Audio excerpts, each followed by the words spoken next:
JamieStarr here with the New World News Network. On this episode, hold on. We don't want the audio problems we've had in the past. Now I feel like starting this over. Rewind. Hello everyone, JamieStarr with the New World News Network. On this episode, I think I'm going to call this Conversations with the Black Supremacist, the Prequel. Because as I've said before, I have a dialogue, and the person even makes an appearance in this dialogue that's a mile long, and I have to block out their things. I found a quick, easy way to do it in Paint, so hopefully I'll do it at some point this week and have it as a follow-up. We'll have this be the prequel, though. So let me just say a few things first. If you interpret every social interaction as sexist, racist, homophobic, the way these social justice warriors like to, chances are you're the sexist, racist, homophobe, and you're projecting. And because you decipher reality in these ways, you believe everyone else does. Because why wouldn't you think everyone else is just like you? We're all equal, aren't we? Aren't we? Who's equal to you? Oh, no one. Oh, I don't know how that works with your equality, but whatever. So, I saw this on my timeline the other day, and it really bothers me because, I even, it's funny, today I was actually driving around with my mother, and she mentioned that when the Catholic school I was going to as a young child closed, she had two options, to send me to public school or to send me to another private Catholic school. And the other private Catholic school was known as, she used the phrase lily white, predominantly white kids, and for some reason she thought that would be detrimental to me in some sort of way. So she decided to send me to the school in which I would be a minority. Very naive liberal my mother is. So of course, that ends up with me encountering the same situations my niece encounters in this school district, being bullied to the point where she's asking for a pair of Jordans for Christmas because she wants to stop the bullying. And we used to have brands on our bodies, and now we wear brands on our bodies and hope to get paid for brands on our bodies, as Jesse Williams put it, or something like that. And I've seen videos where, black people even comment on this, where they say, you want to know what one of the biggest problems with black people are is their obsession with consumerism and commercialism. So you're put into a situation, it was like, it's social engineering. It's, the point of school is the socialization and everything like that. So you end up bullied into this cult mindset. So anyway, enough backstory. This girl that I was friends with in high school, I thought she was a really sweet girl. I didn't know she was a crazy racist until recently, and I don't even think she probably was back then. But she shared this post, so let me go through it. I'll tell you where I was playing devil's advocate, and I'll tell you where I've thought secondly about some of the things I said, and, my perspectives on this has changed, but it bothers me. It deeply bothers me when I see people I grew up with turning into the ignorant, babbling, mindless, stupid, disgusting, filthy racist that they think they're fighting. They embody everything they hate to the fullest. So, with everything going on in our world today, specifically as it pertains to race relations in the U.S., I feel moved to share this. I want to share this because I am deeply affected by unconscious, sometimes conscious, implicit bias that affect us all, some more than others.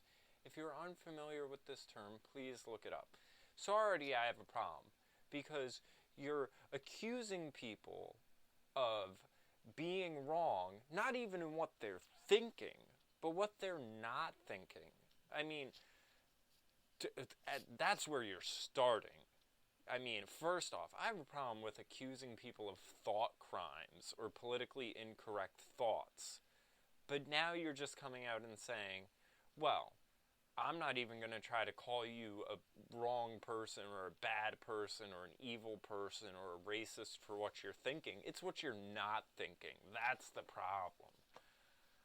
I mean, I'll tell you what, the level of narcissism and ego and just self-absorbed self-obsession that you must have to go to someone and be like, oh, well, it must be your unconscious bias. You're too stupid to even realize you're a racist. I mean, fuck out of here. This is why, under Supreme Commander and Dictator JamieStarr, these people will be exiled. And I'm going to do another video. I took one of these ENTJ or whatever personality quizzes. Guess what personality I have? Commander. So I already meet the criteria for being Supreme Commander and Dictator. I got the personality. We're good.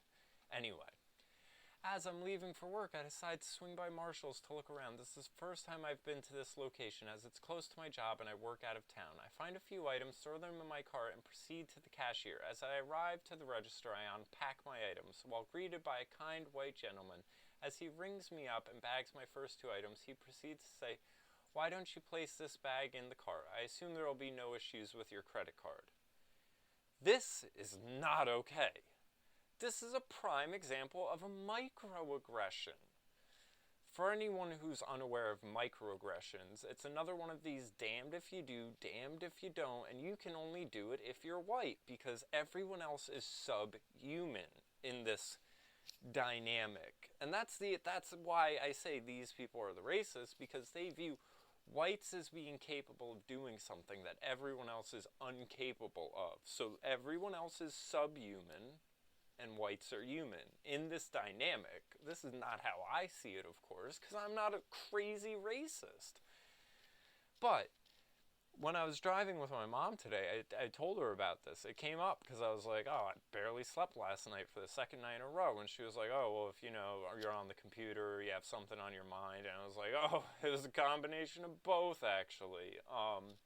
And my mom said she's had this happen to her, too. Like, this is just a simple thing. Like, you haven't paid yet, but you can have the stuff. I mean, it's like someone eating a bag of chips in the store. They're assuming you'll be able to pay for it. If you're complaining about microaggressions, you don't have real problems. There were just a handful of slaves found over in Europe. ISIS is selling people into sex slavery. This is the epitome of ingrate first world problems. So, but it's a prime example of a microaggression. Oh, teeny tiny. Teeny tiny, and I don't have any other things to complain about, and I don't feel special because I need to be oppressed. I need the oppression. Oh, teeny tiny, micro. Anyway, what about my image implies that I could have an issue paying? No, darling. He said the complete opposite. He said you shouldn't have an issue paying, you moron. Now, I did block out everyone's faces and names. Honestly, I've debated this all day. I shouldn't have, because the thing is if this was the other way around, the left, they love calling people out. They love getting people to stand down because they don't say Halloween parties are racist, or getting people fired and ruining their reputations. I should have put out all these people's info. And for anyone who really sees this and gets as bothered by it as me and would like to contact these people and to explain to them that they are crazy racists and that they're borderline brain dead, I'll give you their contact info. But I'm not just going to throw it out there, because I don't need personal problems over these lunatics. But if someone says, why don't you place this in the bag? I assume there won't be an issue with your credit card.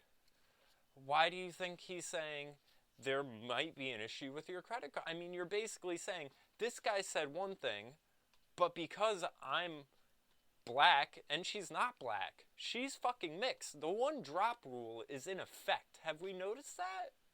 Jesse Williams is black? Jesse Williams, fuck, I have more of a hood pass than that fucking cracker. This girl? Not black.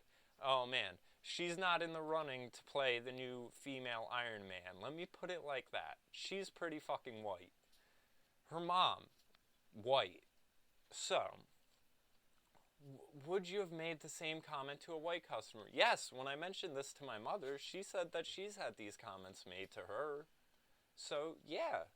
But you're a narcissist, and you're obsessed with your skin color. And you think the whole world revolves around your skin color because you're so self-absorbed. If that's not enough, another example. My partner and I purchased a new car, a BMW, because, brands on our body, and now we get paid for brands on our body.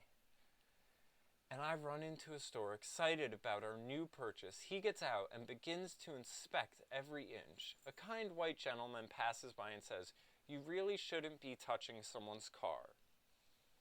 Now, last night, when I was saying these things, I took the stance, and we'll get into all my comments, but I told her, I'll get into this with the actual remarks, but I just want to say, maybe this girl's white half should be happy. She should be thankful that a stranger wouldn't want a stranger messing with your new purchase. See, he didn't know that it was the owner. I really wonder if the boyfriend was fucking all googly-eyed and up on the car like he's never seen a goddamn BMW, or like it's not his that he's going to drive home in, and maybe this person really just thought they were doing a good thing for the owner, but you can't see it like that because you're a crazy racist. So I really think your white half should be thankful that someone was looking out for you. Someone was looking out for you and trying to do you a favor. But because they didn't know, And so you must think they're racist rather than trying to do a good deed. See, this is the problem with microaggressions. Parts of England now, whistling at a girl is a hate crime. Simple things that are compliments and good deeds are now harassment. Chivalry, wanting to protect women, is abusive sexism. This is how fucked up these people are. We can't let them make the world like this. They're trying. They're trying to remake the world in their warped, sick, disgusting, racist image. But I really think you should thank that guy. You should say, "Oh, sorry, buddy, it's my car, but thank you for the concern." You should act like a decent human being. But you can't. You've been indoctrinated into Marxism, and I think they're so dumb they don't realize they've been indoctrinated into it. The compounded effects of microaggressions can really only be understood by those who are victims of it daily. So what it means is, white people, you can't understand the struggles of the subhumans. We get picked on. People are concerned for our property and try to help us, and we call them evil, mean, racist because of it. These incidents represent two kinds of countless interactions I and people like me have had with very kind, well-intended, non-racist, notice it's in quotes, white folks. While these incidents give me an excuse to form a prejudice, I still remain open and hopeful that not every white person is like this. You're a white person. I mean, really. Why don't you look at yourself as the example of that's right, because you're a racist. So it must be hard looking in the mirror saying, well, how can I believe that everyone doesn't have these subconscious biases that I have? You're projecting all of this, obviously. Your post explains that. I still remain open and hopeful that not every white person is like that. This is a personal choice that I make daily, even though it's very difficult. Oh, so hard.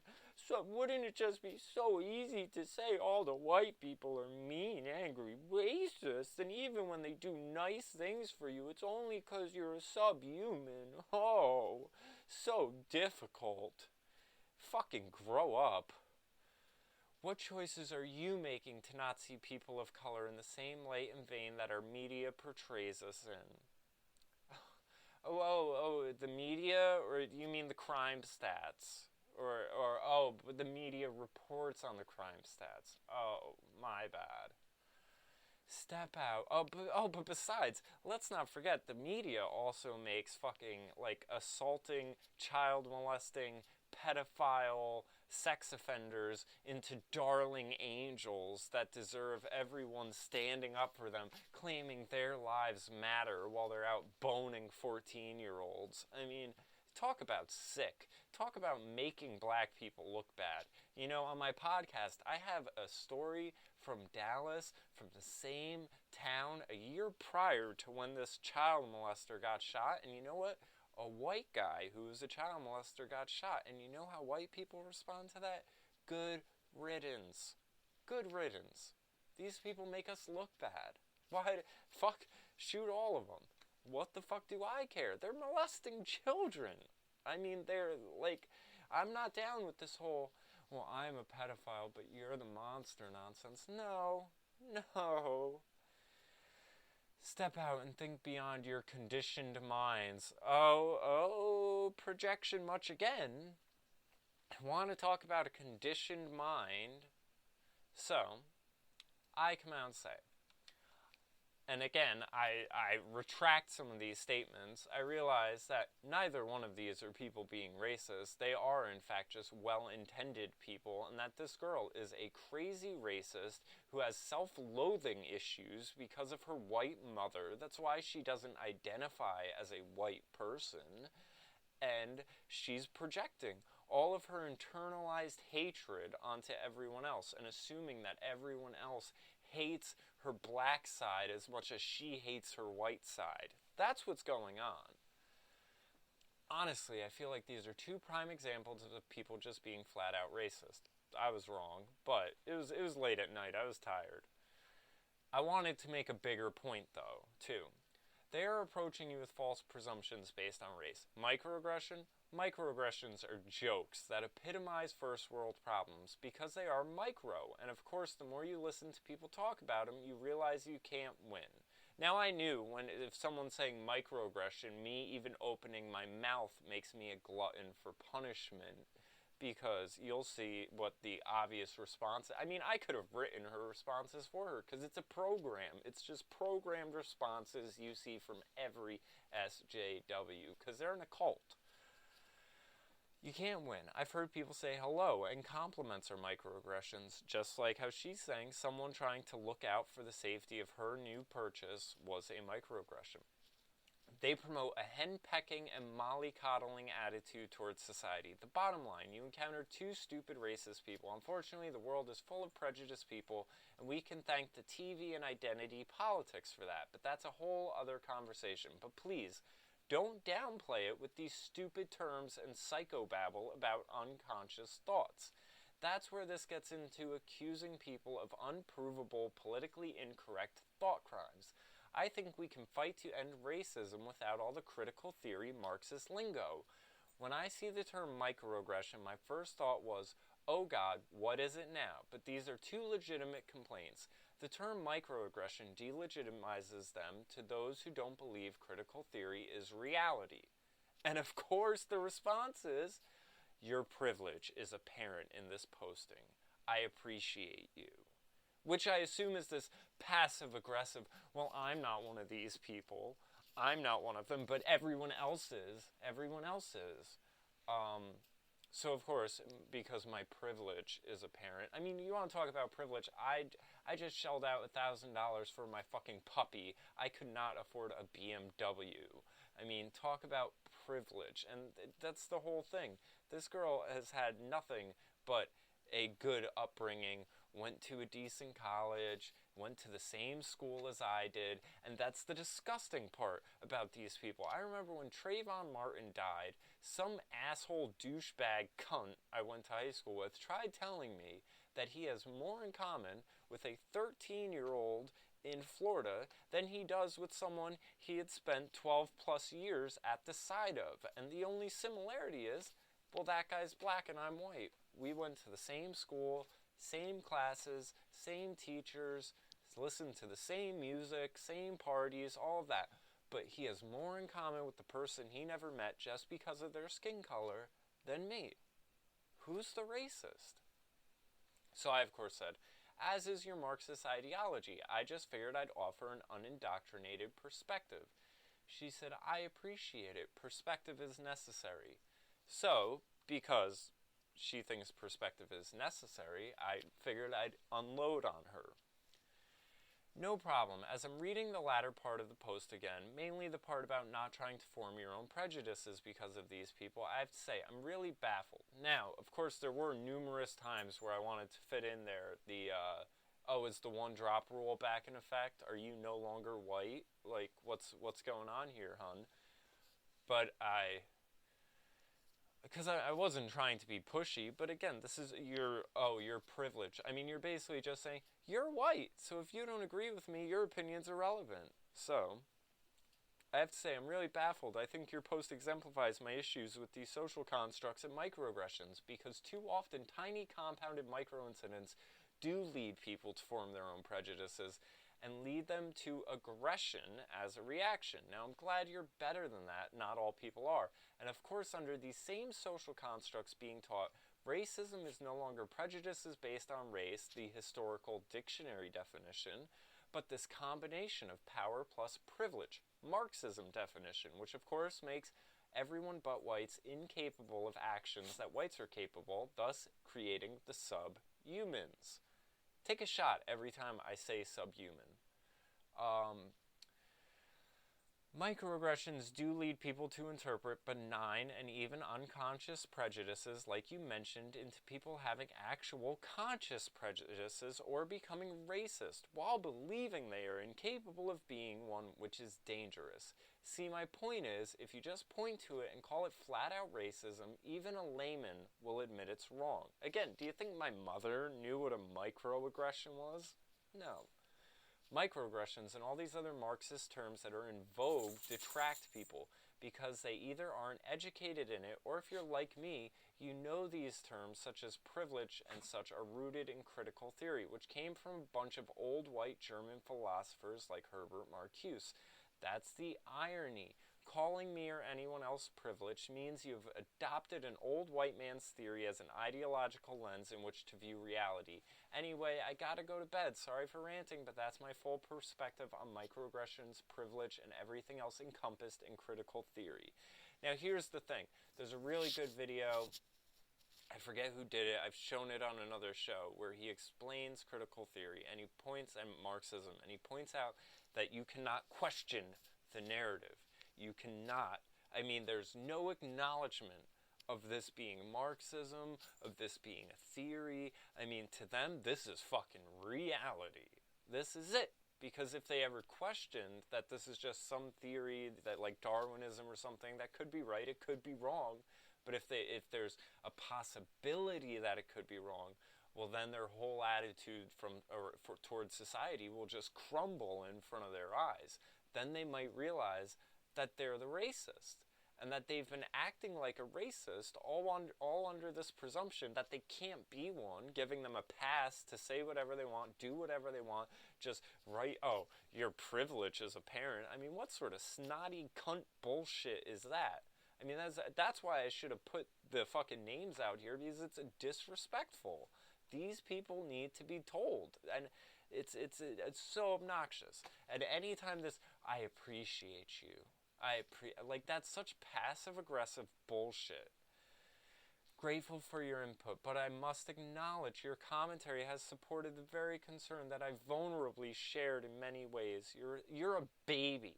You're a fucking overgrown, whiny baby, and you should grow up. Your response, in part, has mirrored a microaggression. Oh, because a white man with an opinion is so aggressive. Put him up. Put him up. I'm going to micro-pinch you. I'm going to micro-pinch you with my words, you little bitch. This is not about your take on this, as this was my lived experience. My experience is you have to respect. I mean, they want everyone to be their goddamn therapist. Is this what asking people through Facebook what's on your mind every day has led us to? This was my lived experience that you will never intimately understand in the ways in which I have. because you're subhuman, you choose to be a subhuman, and you choose to believe that people of different colors cannot relate to one another because you're a racist. I mean, this is the same as a ignorant white person just saying, oh, well, why would we teach them niggers to read? They'll never understand Shakespeare or, things like that. So, she said she's happy to connect off social media because she truly does believe that dialogue is crucial. And of course, if the first thing I say, if you're not even going to acknowledge anything I've said, about Marxism or critical theory, and you're just going to come out and say, oh, well, you're privileged, I already know there's not going to be a dialogue. There's going to be me telling you where your ideas come from. You're going to try to defend them as reality. You're going to try to shut down everything I have to say and just basically tell me I'll never understand because I'm white. You're going to just act like a fucking racist. I'm not that much of a glutton for punishment, so I said, honestly, I respectfully decline. As I initially said, the more you research microaggressions, you realize you cannot win. You're damned if you do, damned if you don't. I'm not comfortable with someone thinking my honest opinion is any form of aggression, when my only point is that we can identify this problem with that. And this is the whole thing, is I came out and said, I have a semantical issue here. And she thinks I'm trying to delegitimize her feelings. Oh, her precious feelings. I should just say, oh, how do you feel? Oh, you're black, so it must be reality. That must be how you're black, so you're a mind reader. Oh, you're half black? Oh, well, half of you's a mind reader. And because the other half is white, you must know that your unconscious half is, prejudice against the other half. Whatever, you crazy. I'm not comfortable with someone thinking my honest opinion is any form of aggression, when my only point is we can identify this problem without the use of a Marxist dialect. The only thing I ask of you is to keep in mind is realize that Marxism is a collectivist ideology. There are countless black people, some conservative, some libertarian, some who speak out publicly, online and off, about these things. And I'm a personal friend with who would say this, and I'm personal friends with who would say the exact same things I have said, because they put individualism before collective. So especially if there are any black people out here who want to tell this person that what she's thinking is fucked up and that not everyone is in her Kool-Aid drinking SJW cult, I'll give you her emails, because she needs to hear it from black people, because that's the only people she'll respect it from. Speak online off about the same things, say the same I would. I assume you wouldn't consider them saying the same words as apparent privilege, or consider it as a microaggression, which leads me to wonder, if I was black, what would and how different would your responses be? And considering I even have to wonder such an appalling question, this leads to the obvious presumption that you respond differently to white people as blacks, which only leads me to form the opinion you already hold racial prejudices and biases. So I respectfully decline on any further dialogue about these topics online or off. So of course, LOL, because there's obviously something funny about me calling you a racist because you've joined a cult that's told you you're incapable of it because you're a subhuman, and you want to believe that because it accounts for all your personal inadequacies. I wish you nothing but the best. Be well. And then, in the red, I left the Jones thing here. This guy's the black supremacist.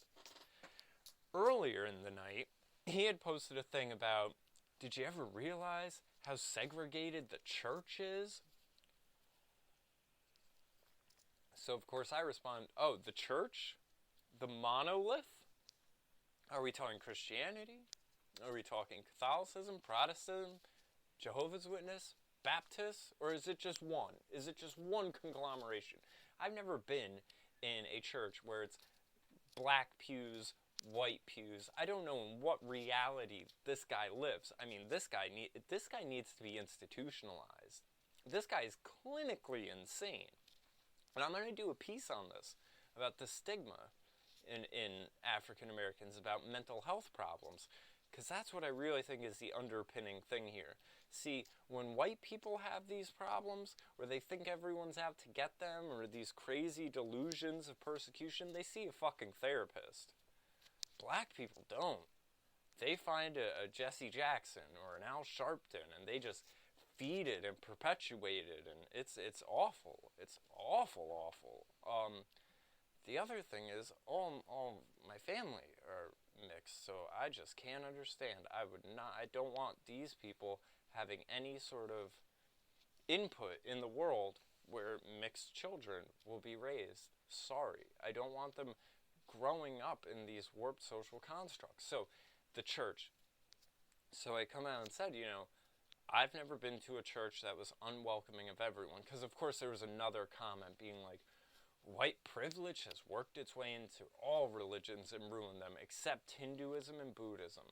So I comment, is it a monolith? Which one are you talking about? I've never been at a church that ever turned anyone away because of color. And the bottom line is people like to hang out with who they look like. Now, mind you, this guy, all of his pictures are with black people. He thinks white people are the devil. So, again, I don't understand how someone who thinks white people are cave beast we're talking Ghazi Kododo or whatever level hatred for white people. Like, he buys all of it. Cultural appropriation. Black people invented everything. They're the super intelligent, super class that's given the world all of its greatest advancements, but they're just stuck under the thumb of the toilet seat complexion cave beast that's so ignorant it couldn't survive without black people, but yet somehow it ends up always oppressing them. This fucking cognitive dissonance bullshit.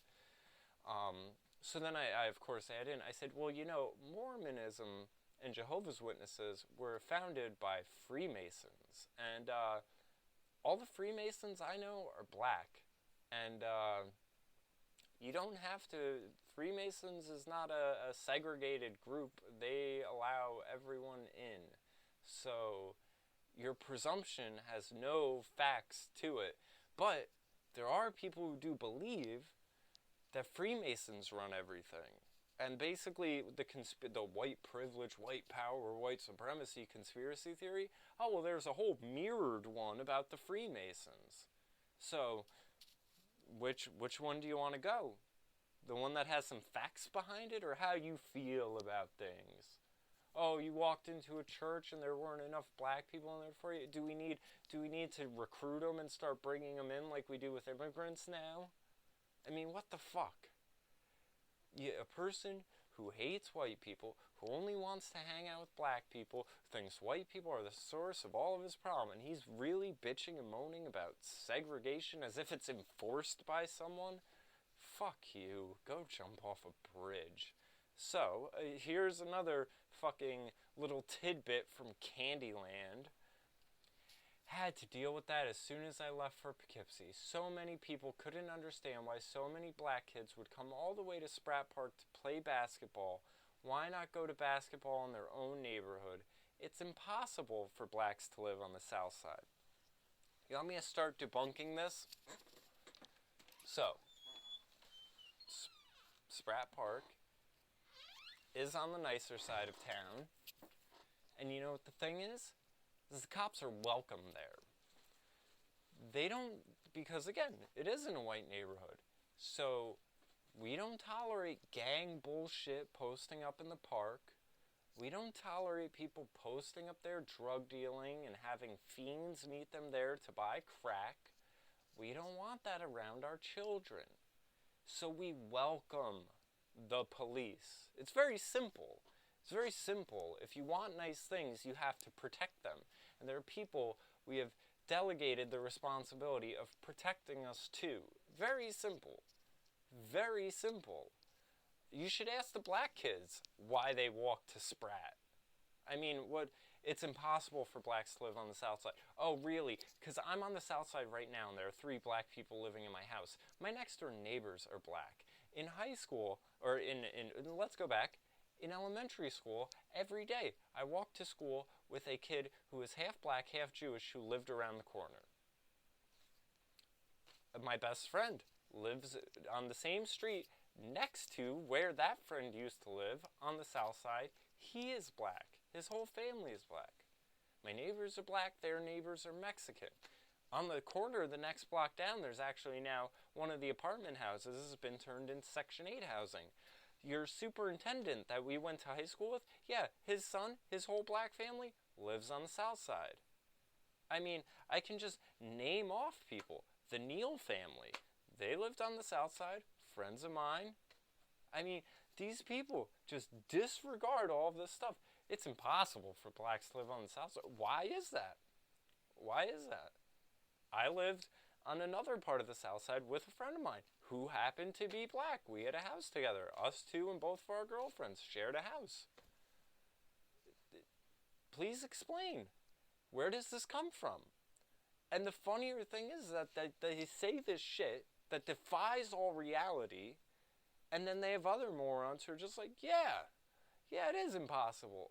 Oh, so you don't even want to acknowledge the black people that don't fit this nonsense you just babble out of your mouth because you're certifiably fucking crazy.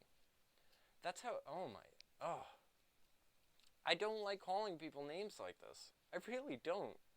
But how am I supposed to respond? How am I supposed to respond when people are just trying to say that my experiences and the people I've experienced these things with don't even exist? It's impossible. That's impossible. That couldn't be. It couldn't be that I've been on the south side and I've always had black friends that live on the south side with me. I have black friends living in the same house. It's fucking black family living in the same house. Black neighbors. What the fuck? Impossible. Must be impossible. And that's the danger of these ways of thinking. So, any of my black fans, anyone watching this video, if you would like to do me a favor and give these people a reality check, and to let them know that they're fucking crazy, and that they are trying to represent you and make all of you look as crazy as they are, I'll give you their info. Shoot me a message. Because these people need a wake up. And this shit's not cool. The hate comes from them. I'm just reacting. I'm just calling it like I see it. This is insanity, though. This is pure and simple insanity. They need therapists. That's what they need. They need to be institutionalized. They need therapists. They need to get a grip on reality. So, Conversations with Black Supremacists, the prequel, because the fucking doozy is coming later. Check the links below. Subscribe. Have a good night, everyone.